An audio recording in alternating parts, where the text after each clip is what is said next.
Welcome. We're glad to have you on Unity today, here in the building and also on Zoom.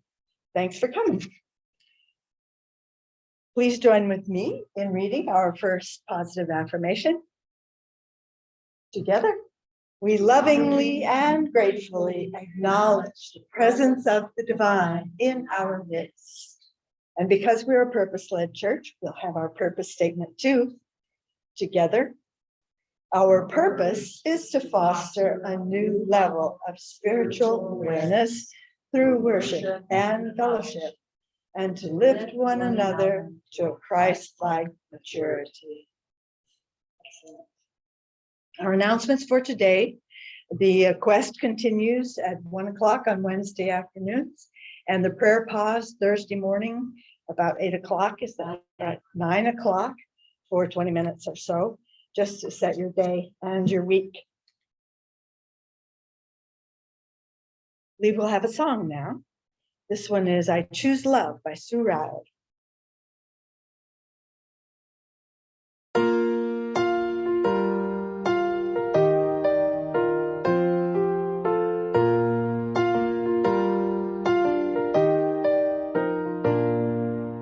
Peace in my life is growing because I choose love. Love's always present, it's what I'm made of. I choose love. We are a part of each other. We are one tie that binds us, that can't be undone. I choose love.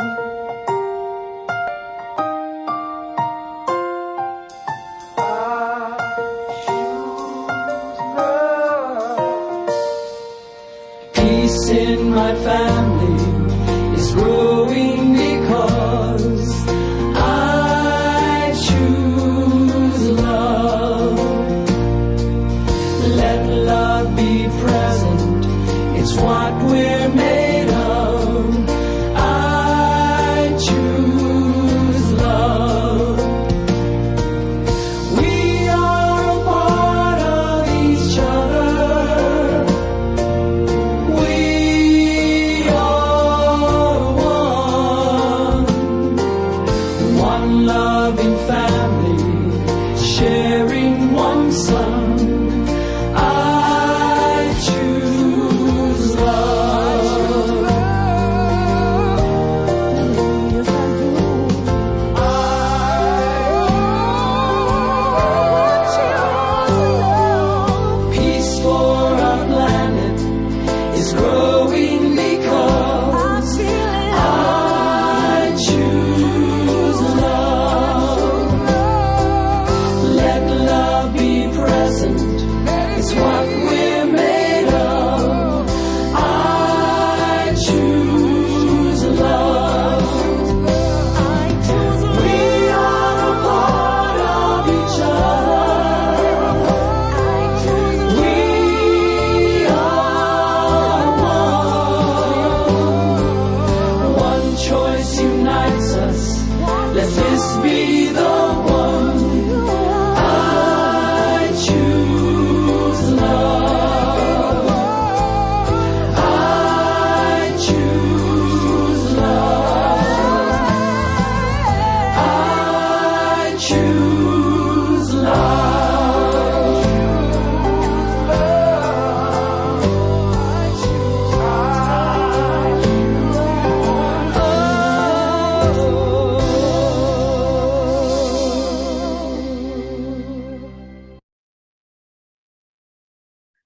This month's spiritual power that we celebrate is understanding, and the color is this golden yellow.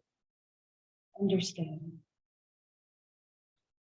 Now we'll have our affirmations. Together, there is only one presence and one power in my life and in the universe. God, the good, omnipotent.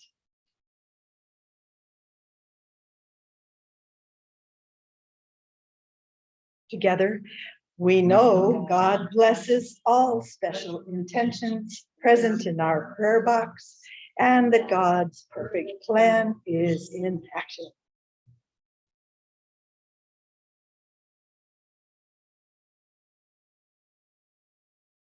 And together, we are alive, alert, awake, joyous, and enthusiastic about life. The daily word for today is forgiveness. Forgiveness flows freely from me. Forgiveness becomes a natural when I commit to its practice. In the past, I may have struggled to forgive, especially if I was caught up in thoughts about who was right and who was wrong and how something or someone should have been. I practice forgiveness to free myself from the burden of blame. I move through my life more lightly because I regularly release the heavy weight of resentment. I want to experience the best parts of life, joy, love, peace, and forgiveness helps me to do that. Like rising above thick gray clouds to find the blue sky, forgiveness helps me take a higher view of circumstances and gives me clarity. Even if I feel sad or angry, a willingness to forgive helps me overcome those feelings and return to the peace of God. Whenever you stand praying, forgive if you have anything against anyone. Mark 11:25. Excellent. Come and teach us today. We have a song first. I beg your pardon. Forgive You Me, Karen Taylor.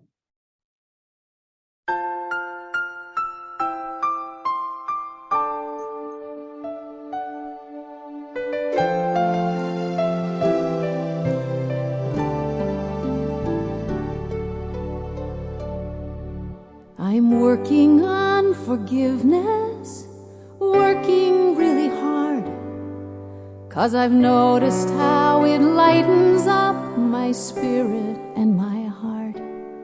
But there's still one soul who I beat up on, shame and blame and heap the crud on. What a painful price that little soul has paid.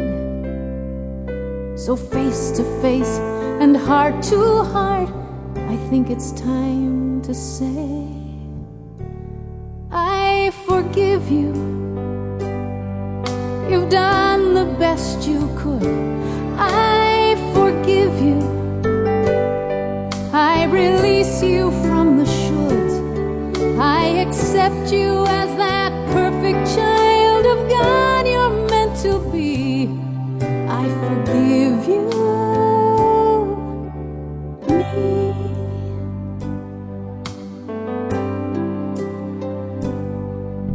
I wonder why it's easier forgiving someone else. Mothers, fathers, children, anybody but myself. Can I learn to love myself completely? The good, the bad, the cool, the geeky. Well, the pieces won't be falling into place till I can look with love upon this face. I forgive you. You've done the best you could. I forgive you. I release you from the shoulds. I accept you as that perfect child of God you're meant to be.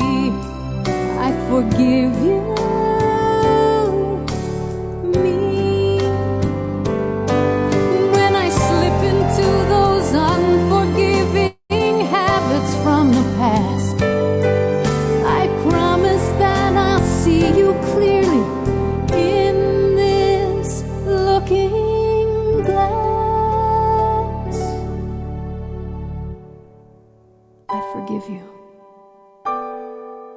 You've done the best you could. I forgive you. I release you from the shoulds. I accept you as that perfect child of God you're meant to be. I forgive you, me.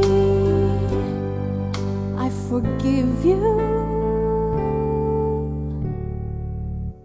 me.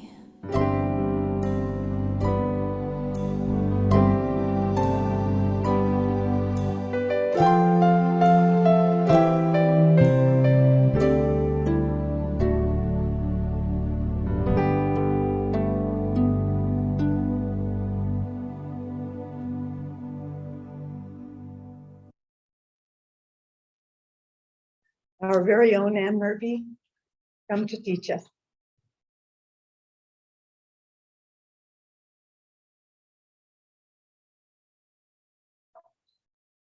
Good morning.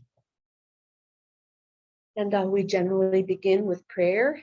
And this morning I've chosen a prayer that probably many of you are familiar with. It's a Hawaiian prayer called the Ho'oponopono. And it's a very simple prayer, but I did find online some of the deeper interpretations of the prayer and how it sort of came to be. And the simple prayer is, I love you, I am sorry, please forgive me, and thank you. So let's just gently close our outer eyes, and if it's comfortable for you, and just take a deep cleansing breath. And let's just listen to this a little bit deeper interpretation. Spirit, divine presence, please help me see the origins of my feelings, my attacks, thoughts, my grievances, my anger, my unforgiveness. Help me look at these things with new eyes. Take each and every level, layer, area, and aspect of my being to this origin. Help me to see differently in the light of God's truth, aware that my misperceptions partly came from generations before me. Yet I am open to healing according to God's will. And I am open to being filled with light and truth, to be a vessel for God's peace and love. I affirm forgiveness of myself for my incorrect perceptions, and forgiveness of every person, place, circumstances, and event which contributed to these feelings, thoughts, and beliefs. I love you. I am sorry. Please forgive me. Thank you. So let's just take another deep breath and really feel those words. And I invite you to open your eyes and come back to our unity service. Good morning again. I heard a little story about a Sunday school teacher who was doing a lesson on forgiveness, and she asked the children, what did they need to do before they received God's forgiveness? And the room was kind of like quiet. Nobody seemed to know the answer. A little boy in the back raised his hands and he shouts out, you have to do a sin. So he got the basic Christian message, didn't he? Yeah. But in Unity, we really don't talk too much about sin.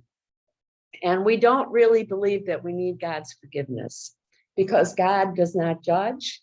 And what we believe God is, which is unconditional love, cannot judge. And unconditional love only sees the good and only wants the good for us. Now, sin, as defined in Unity's co-founder Charles Fillmore's revealing word, says, sin is missing the mark, falling short of divine perfection, when we are not expressing our divine attributes of being, life, love, intelligence, and wisdom. Now, I probably have told this story before, but I really like this story about another Sunday school class in which the children were asked to do a drawing of their favorite character in the Bible. And so the children were given crayons and pencils and pieces of art paper, and they began their drawings. But one little girl named Susie said, well, I need a bigger paper. And so they gave her a bigger paper. And the other children were working and they created their pictures, and the teacher brought them up to the front, and they had Noah from Noah's Ark, and they had Jonah and the whale, and they had Jesus walking on the water, and Mary Magdalene, and lots of many characters. But Susie's over there still drawing away, drawing and drawing and drawing. And so the teacher comes over to her and she looks at the paper, and on the paper, there's rainbows and sunlight, and there's flowers, and there's faces of people of all range of size and race and color. And the teacher looks down, and Susie, well, I thought we were supposed to do a character. What is the character that you're trying to portray? And Susie says, well, it's God, of course. And the teacher says, well, nobody really knows what God looks like. And Susie says, well, they will now. And so I love that story because in Unity, we believe in a big God. We believe in a God immanent, indwelling each and every one of us, but also transcendent, everywhere present, everywhere present. So, so today we're talking about forgiveness, and I wanted to give you the metaphysical interpretation from Charles Fillmore's Revealing Word. And it's a process of giving up the false for the true. And it's erasing our error thoughts from our mind and body. And it's closely related to repentance. And it is moving, true forgiveness is only established through renewing the mind and body with thoughts and words of truth. So that's what it is. It's giving up the false for the true. Now, in Milan, Italy, maybe Julia and Andre have been to this place, or some of you who visited Italy. There is an ancient church called Santa Maria delle Grazie. I don't know if I pronounced it. Julia can correct me later on. That has the famous fresco of the Last Supper. And it was skillfully brushed into the plaster in 1495 by the master artist Leonardo da Vinci. And although the painting is faded and is not well preserved, many visitors do linger there and exclaim that they have a sort of a spiritual experience when they view the beautiful fresco. Now, there are a lot of legends associated with the painting of the Last Supper and with Leonardo da Vinci. We have that famous novel, The Da Vinci Code. And there are many legends and myths about how the painting came to be. And I did find one story, and I really could not find it documented, but I do believe that sometimes a myth or a fable or a story perhaps is not factually true, but it contains truth and it points us to the truth. So this story that I heard was that when Leonardo da Vinci was creating the Last Supper, and he was close to finish, and he was working on the details of the paintings of the faces of the apostles and Jesus. And he was working on the painting of Jesus when he had a severe argument with one of the townsmen. And it really instilled a lot of anger in him. And so when he went back to paint the face of Jesus, he could not get the concept of love and compassion that was Jesus, the essence of Jesus. And he worked on it diligently, week after week. And he finally realized that perhaps it was this anger that was within him that was holding him back from being the master that he truly was. And so he went to the man and he made amends and asked for forgiveness. And then he returned back to the painting and created the face of Jesus. And people who witness and spend some time looking at the face of Jesus, they really have have their hearts touched and really feel a sense of love and connection. And so we find out, so the truth that this story points to me, that if unforgiving and holding grudges and anger hold us back from the truth of who we are. And just as Leonardo da Vinci was a master painter, we also can be masters. We can be masters of the Christ consciousness when we can truly forgive. Now, I think forgiveness is one of the very most important concepts, and I think we could do a whole year on it, really. There's so many aspects of it. So I'm only going to just give a few, little brief overview or some things that I think are important or some insights that I've gained in my life today. But forgiveness is a concept found in the major faith traditions of the world. In the Quran, it says, "You do not do evil to those who do evil to you. You deal with them with forgiveness and kindness." And a quote attributed to the Buddha is, "Forgiveness is a gift to yourself. It frees you from the past experiences, past relationships. It allows you to live in the present." And from the Bhagavad Gita, "If you want to see the brave, look for those who forgive." And forgiveness is mentioned 147 times in our Judeo-Christian scriptures. So it's a very, very important concept. And for the last few times I've spoken, I've pulled out Bible stories to help illustrate our topic for the day. So there's many stories in the scriptures that illustrate forgiveness, but the one that I chose for today is the story of Joseph. And we know Joseph's and the amazing Technicolor dream coat. We all, I'm sure, have seen that. The beautiful, I think it's Andrew Lloyd Webber, and the beautiful music and the costumes, and Donny Osmond dancing and singing, and just a beautiful, beautiful story. And of course, it's the story of Joseph, the son of Jacob. And Jacob had 12 sons, and the 12 sons of Jacob became the 12 tribes of Israel. He actually had 13 children. He also had a daughter whose name was Dinah. Now, it is said that Joseph was the favorite of his father. He was the firstborn of his wife, Rachel.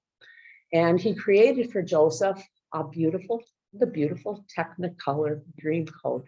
And Joseph represents for us imagination. I think the dream coat represents imagination too. All those colors spread out. You could see Donny Osmond dancing with the coat flying in the wind.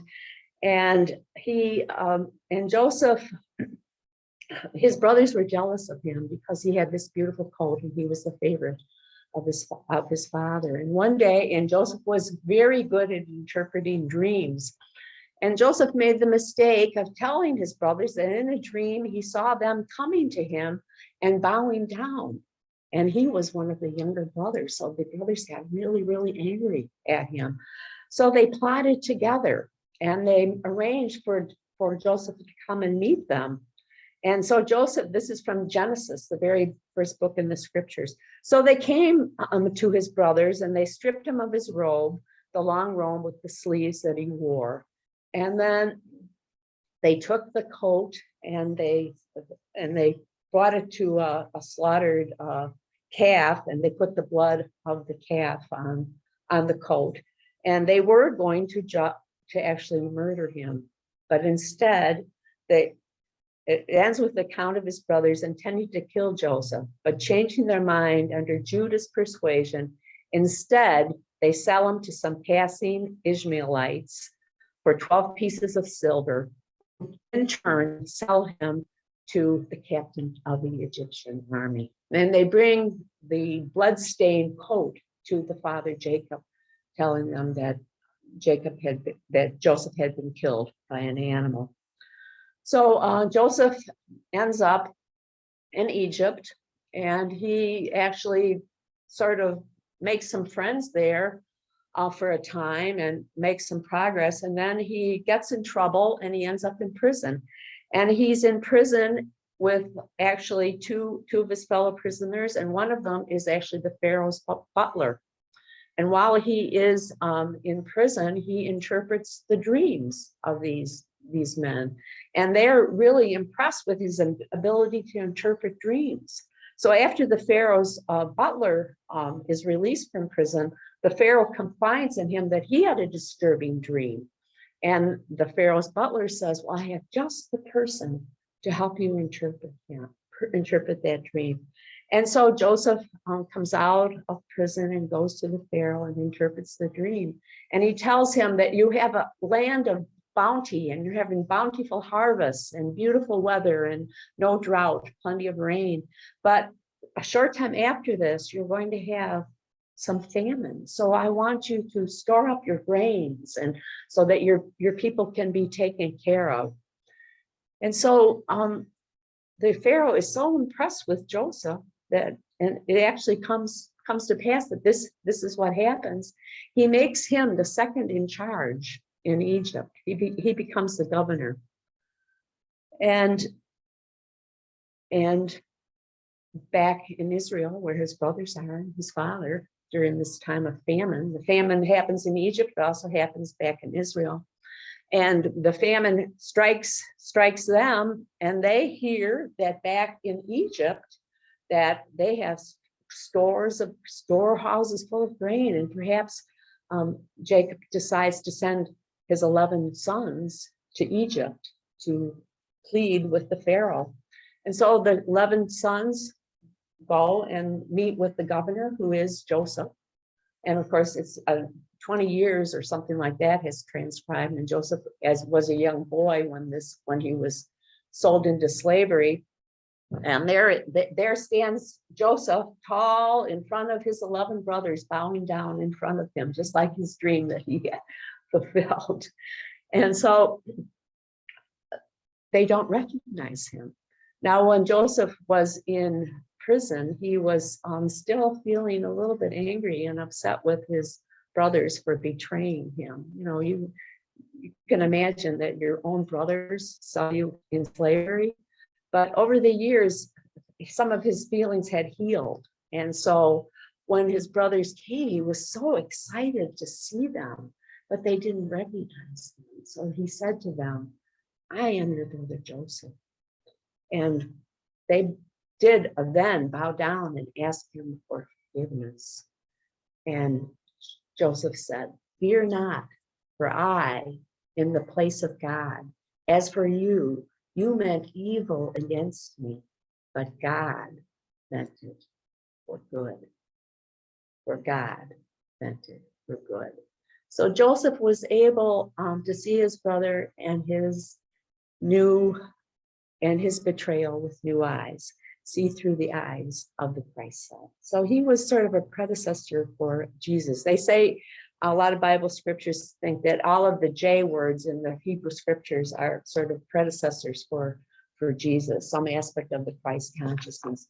So I always say every week that we look for ourselves in all of these characters. So we can look at ourselves with the brothers, that sometimes we're envious or jealous, or we're thinking that we don't get our, just life isn't fair, that kind of a consciousness. And we can also empathize with Joseph, that we've perhaps all been betrayed at some time.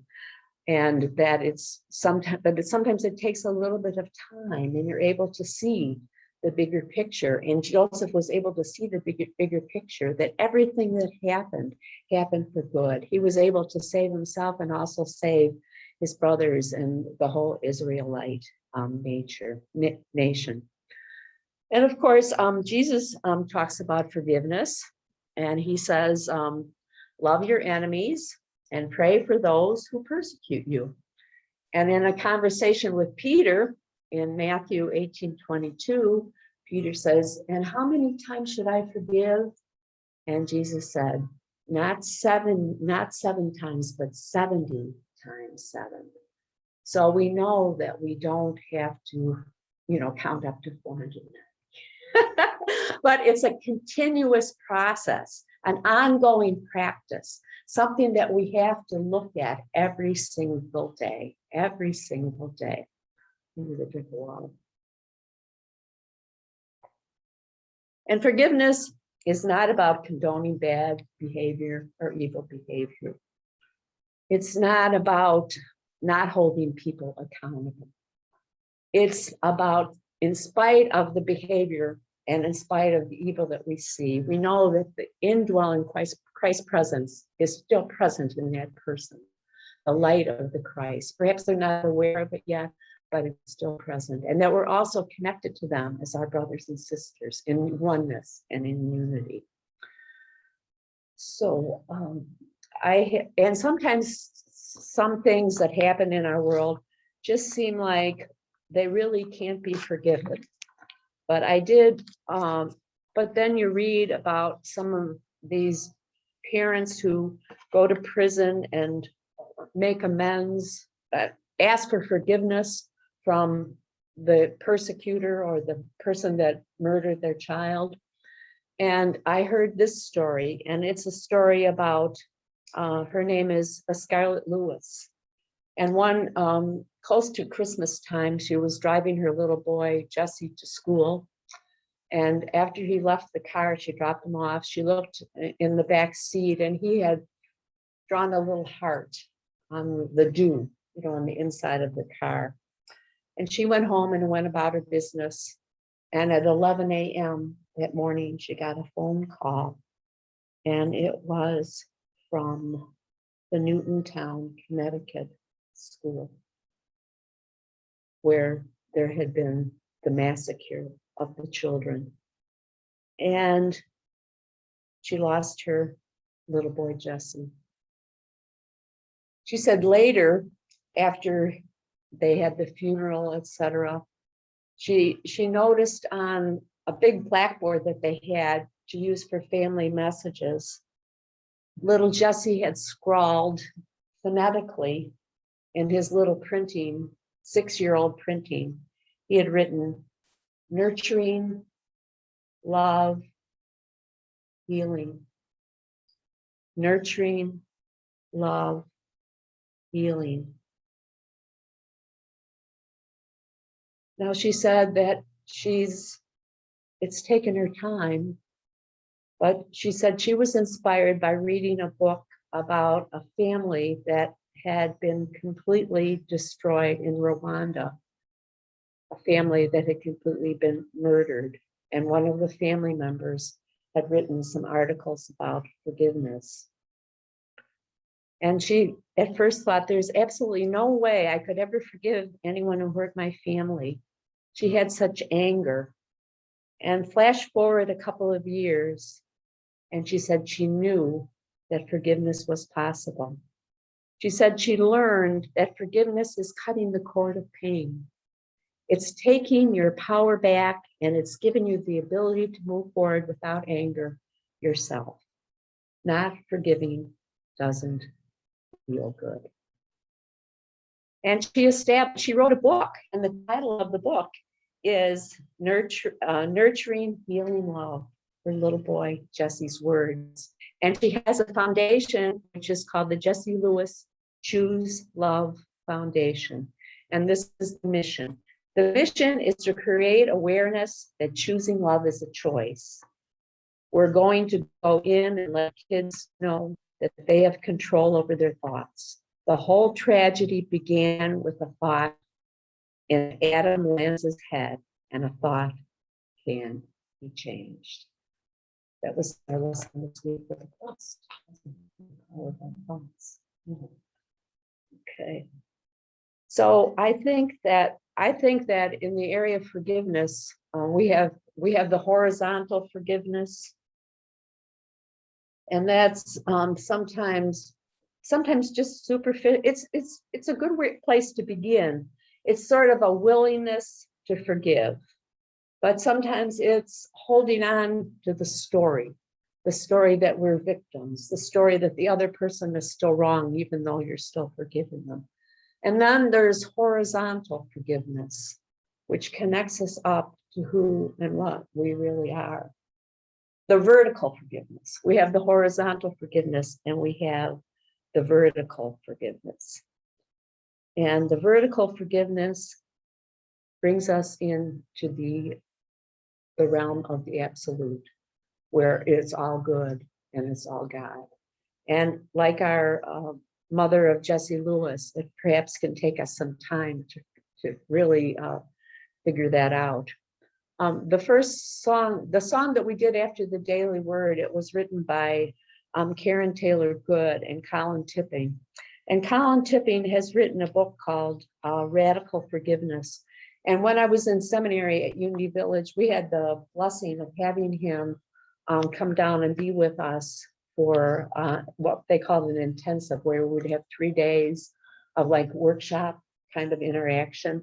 And he presented us this concept of radical forgiveness. And it really was very, very meaningful for me. And it's that as we look back in our lives, often we can see the positive things that came out of the events that felt really hurtful.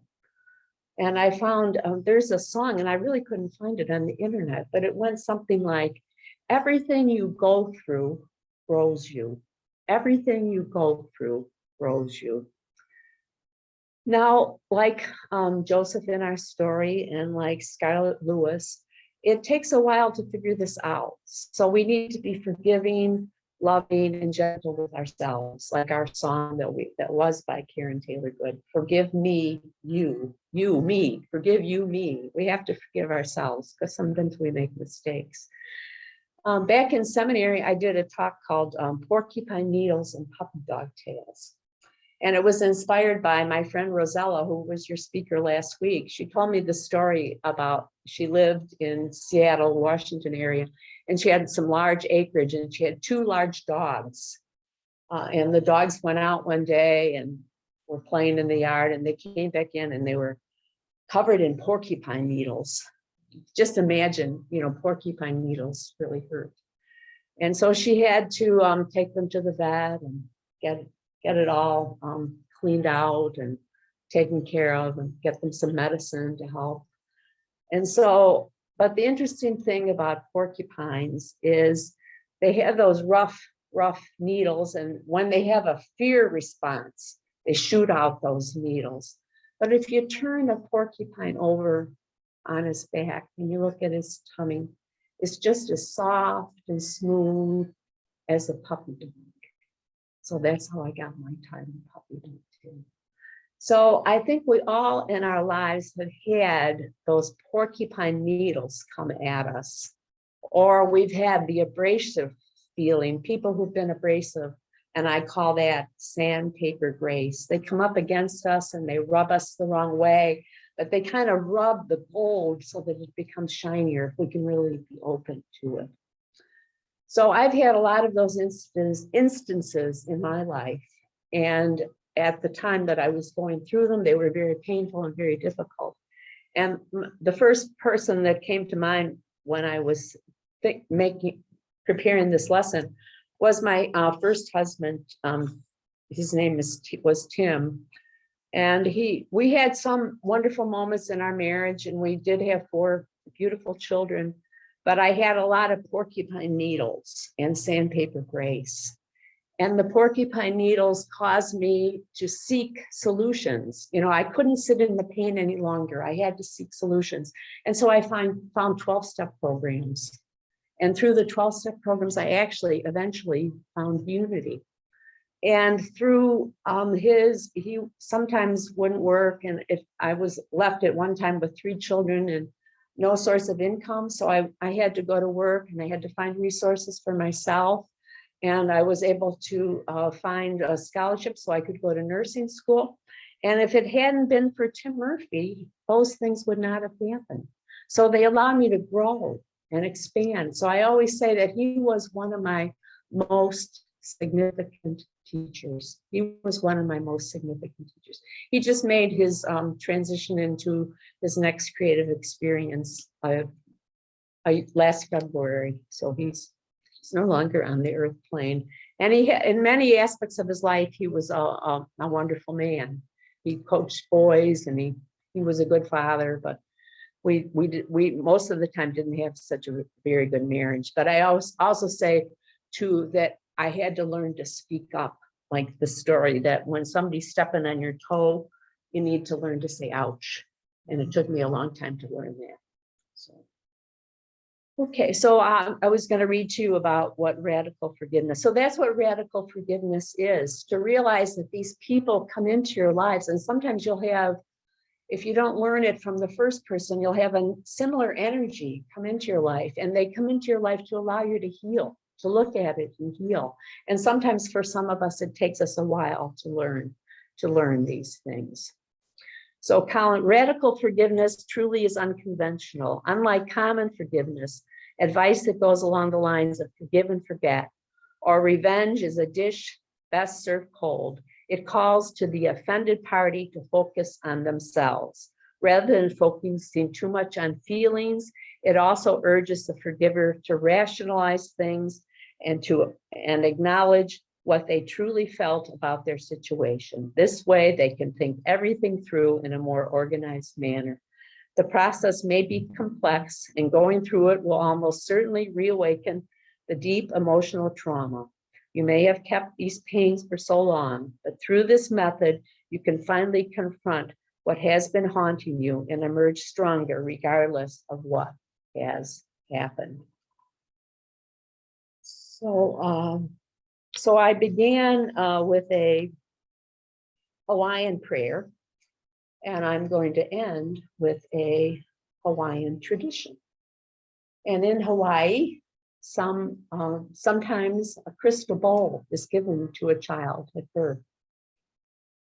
And the crystal bowl is a reminder that each child, when born, is a bowl of light, that they have within them perfect love and perfect light.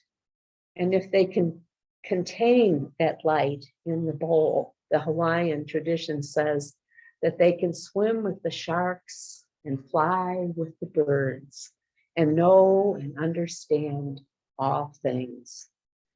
If, however, throughout their lives, if they become jealous or angry or judgmental or fearful or shamed, a stone is dropped into the bowl of light. And as the stones begin to fill up, all of the ability for the bowl to be a vessel of light is diminished. And the light will go out and it will become a stone that cannot grow. And the stone does not grow and it does not move. And at any time of being a stone, all that the child or the person has to do is turn the bowl upside down, and the stones will fall away and the light will be present once more. So I really love that story. So maybe each of us could get a little crystal bowl. So the symbol of the bowl of light can be used in many ways for us. But for right now, we're going to go into meditation. So I invite you to just take a deep breath. Let's gently close our outer eyes.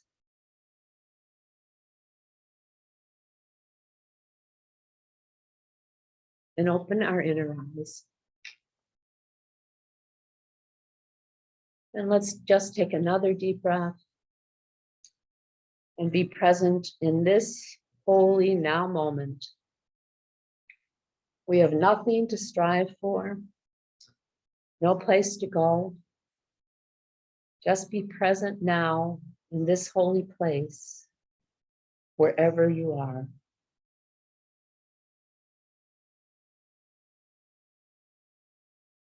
In this now moment, in this holy place, the divine presence is available to you, indwelling as you.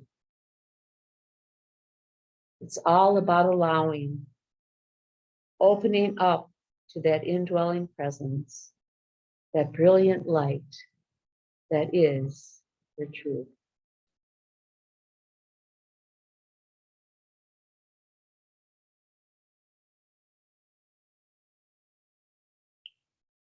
Now let's visualize ourselves as that bowl of light. The Hawaiians call it the huli bowl of pure divine light. That is who we are. And let's just investigate for ourselves. What stones have we placed in that bowl to block the light of our truth?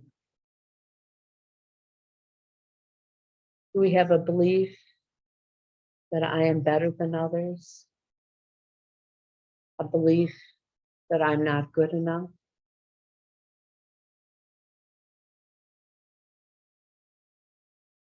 Am I arrogant, or am I falsely humble? Do I believe that I am unlovable or unworthy?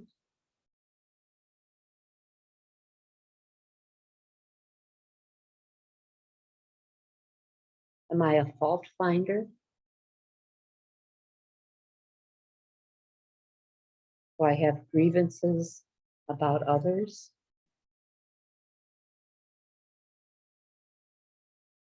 Do I project making others wrong?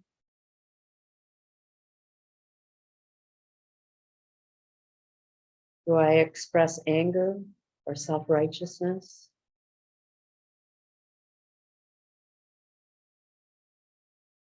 Am I unforgiving?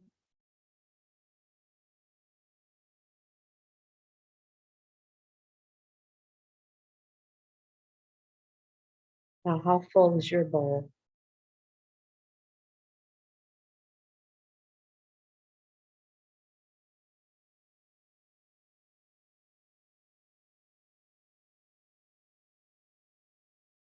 We're going to rest in the silence for just a few moments. And in that silence, realize that in each now moment, we have a choice to remove those stones. Allow more of that light to shine forth into our world. So let us just rest in the silence.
We have a choice. And are we willing to remove some of the stones? Or be radically forgiving and turn over the huli bowl so that it's completely empty.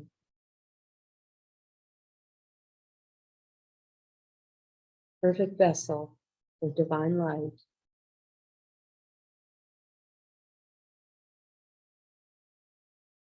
And as we, in our mind's eye, remove the stones or turn over the huli bowl, I'd like to visualize for each of us that divine light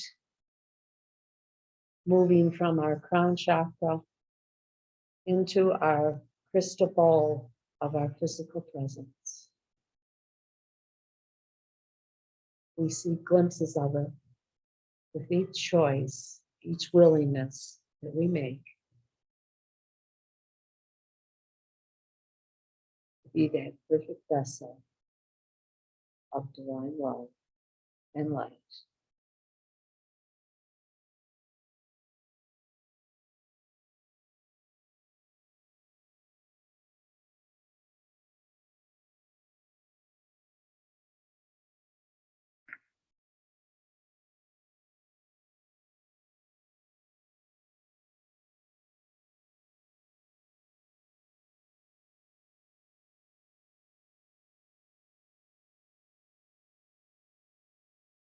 It's all about allowing.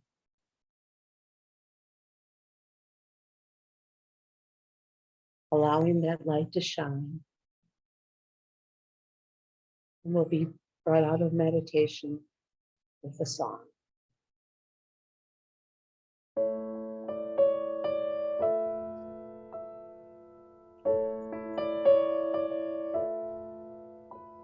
It's all about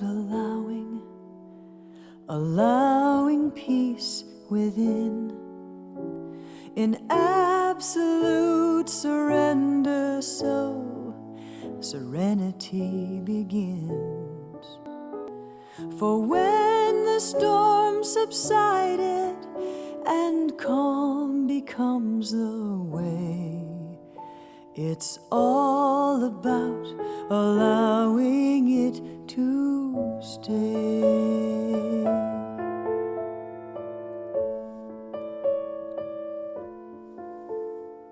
It's all about allowing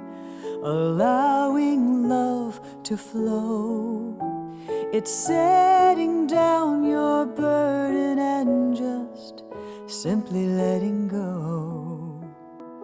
For as you cease the struggle and love pours through your heart, it's all about allowing it to start.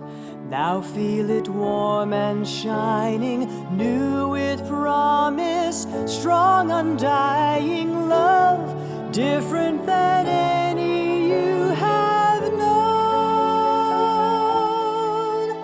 And now the seed is sown. It's all about allowing change to show, then living in the moment like it's all you'll ever know. And though it won't be easy, you can truly say you tried, for it's all about allowing it inside.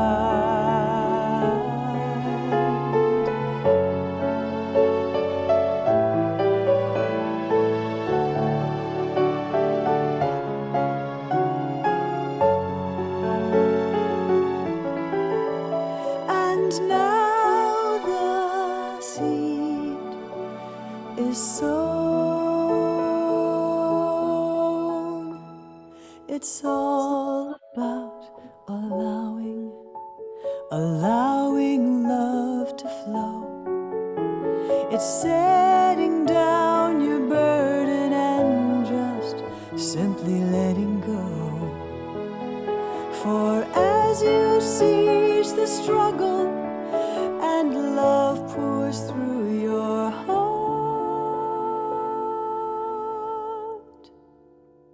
it was all about allowing.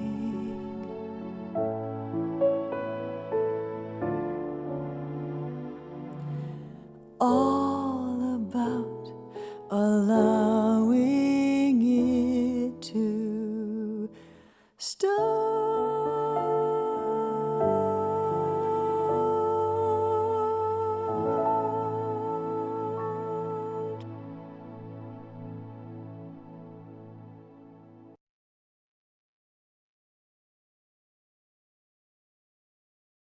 Thank you, Anne.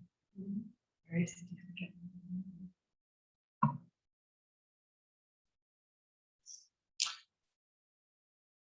This is the time we give our love offerings. If you're here in the building, there is a basket in the foyer. And if you're on Zoom with us and would like to share your gifts, the mailing address is on 776, Box 776, Fairhope, Alabama. We know that all good and perfect gifts come from God, and we thank Him for our gifts and willingness to share with each other. Our affirmation in that regard is this: divine love through me blesses and multiplies all that I give, all that I have, and all that I receive.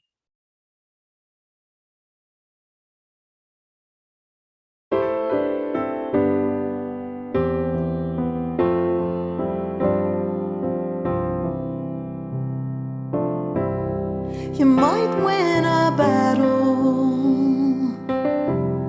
you could win a race, you could outrun your rivals, come in first place. You could lose your sitter in the push and the shove, or simply surrender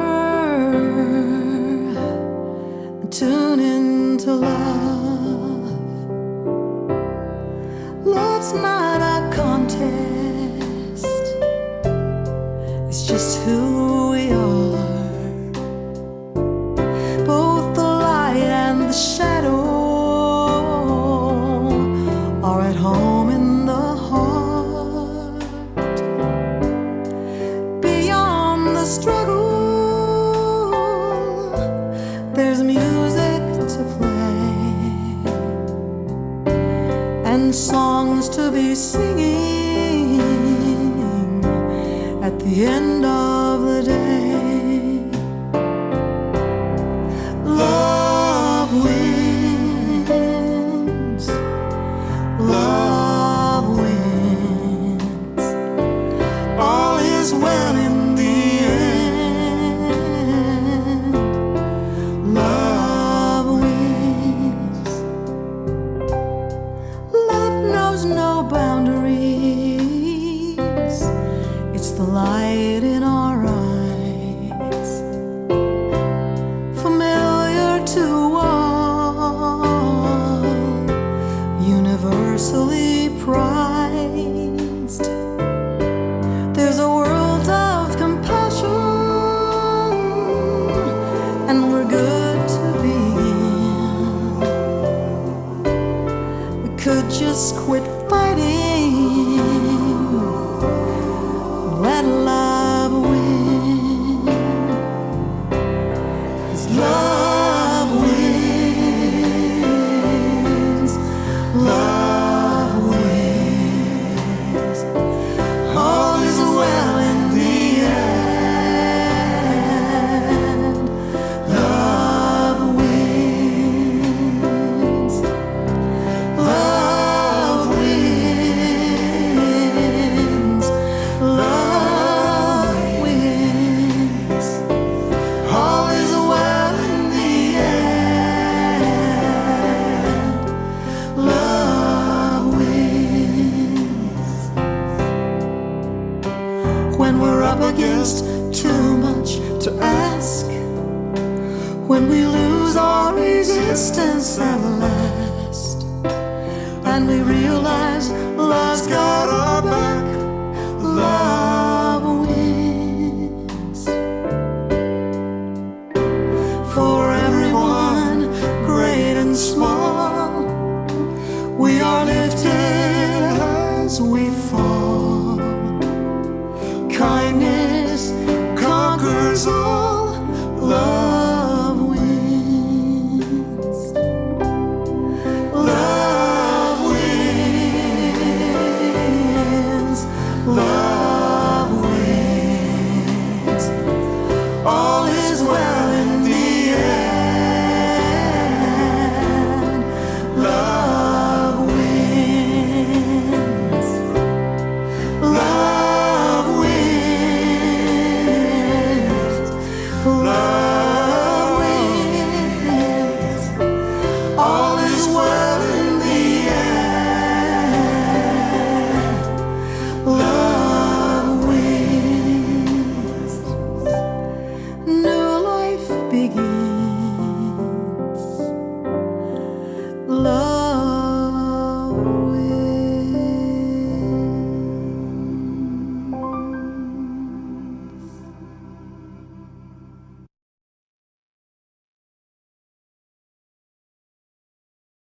As a part of our closing ceremony, we will repeat the prayer for protection now. The light of God surrounds us. The love of God infills us. The power of God protects us. The presence of God watches over us. Wherever we are, God is. We are one. And the peace song.